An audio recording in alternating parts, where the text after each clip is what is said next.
Hey everyone, welcome back to the channel. In today's video, I'm going to show you how to force restart iPhone. So without further ado, let's get started.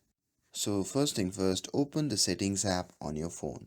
And from here, simply scroll down and tap on general.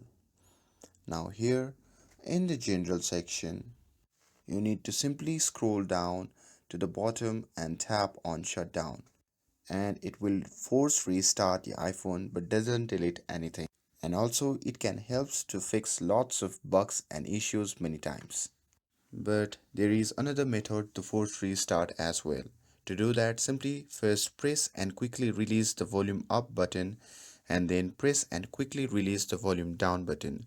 And next, press and hold the slide or power button and also keep holding the side button until you see screen that goes completely black, and after that you'll see the Apple logo.